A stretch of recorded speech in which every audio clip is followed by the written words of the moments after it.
Let's talk about Somalia. On paper, it's called a federal republic. But what happens when the most functional thing about a country is its official name? Today, we're going to dig into why some are saying Somalia's government is basically a constitutional convention for a knife fight. This quote right here just cuts straight to the heart of it. It basically dismisses all the official language of statehood as, well, a complete fiction. And it forces you to ask, okay, if it's not a republic, then what is it? And more importantly, who's holding the knives? So we're going to start our investigation with the very foundation of the modern Somali state, this whole idea of a federation. Because according to the sources we've looked at, this is the foundational lie. We're talking about a state that pretty much exists in name only. All right, so a federation is supposed to be a partnership, right? A balance of power that's agreed upon by everybody involved. But in Somalia, that ideal has been totally replaced by something much, much more raw, a collection of armed political territories. Consent? That's kind of irrelevant here. All that really matters is control. And you can see just how fast that control is fracturing right here on this timeline. I mean, this isn't some slow erosion. It is a rapid collapse. Look at it. March 2024, Puntland says, "We don't recognize you." Just a few months later, Jubbaland suspends all its ties. And by 2026, Southwest does the same. In just 2 years, the key pillars of this so-called federation have just crumbled. And this quote just perfectly captures that disconnect. Yeah, sure, the official maps might show one unified Somalia. But the reality on the ground? It's more like rival factions fighting over the carcass of a state instead of trying to actually build one. Okay, so if the whole federal system is a lie, what about the people in charge? Are they actually representing anyone? Or are they just rulers of their own little broken pieces? The regional states are often sold as these democratic checks on the central government's power. But the material we've seen argues there's something else entirely. Think of them as clan-based strongholds, basically fiefdoms, run by local monopolists. The argument is simple. Giving a warlord a presidential seal doesn't really change the way he rules. So you might think, well, if the regions are fiefdoms, surely the central government in Mogadishu is the answer. Not so fast. The sources say no. It's basically a bigger, shinier version of the exact same problem. It's a bigger throne, sure, but it's the same winner-take-all game. And listen, these aren't just vague feelings of distrust. The complaints are specific, and they keep coming up. Puntland, Jubbaland, Southwest, they all point to the same pattern. The central government grabbing power, breaking the Constitution, and just meddling in local affairs.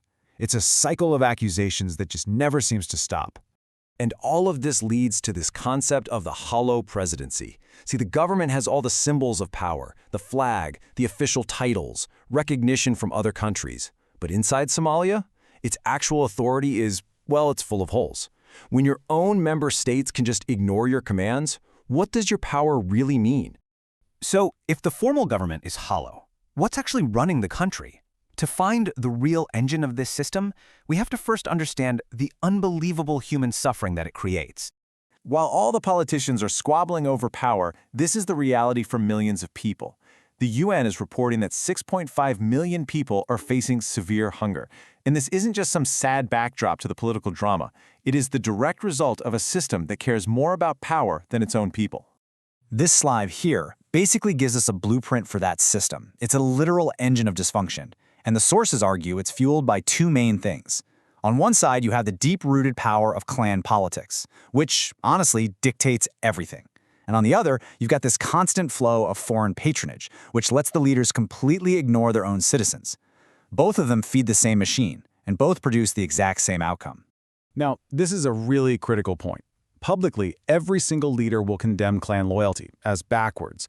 But behind closed doors, it's the most reliable tool they've got to mobilize fighters, to get votes, and to hand out resources. The state isn't seen as a public good to be managed, but as a prize to be captured for your own group. And here's the paradox, right? The leaders will get up and give these passionate speeches about Somali sovereignty and independence, but they are often incredibly dependent on foreign powers, whether it's Gulf states, Western donors, or regional partners, for money, for weapons, for political legitimacy. It's a performance of independence, but it's built on a foundation of total dependence. And so, all of these threads, the hollow state, the rulers pretending to be politicians, those engines of dysfunction, they all lead us to a pretty devastating conclusion. This isn't a state in crisis. This is a marketplace of ruin.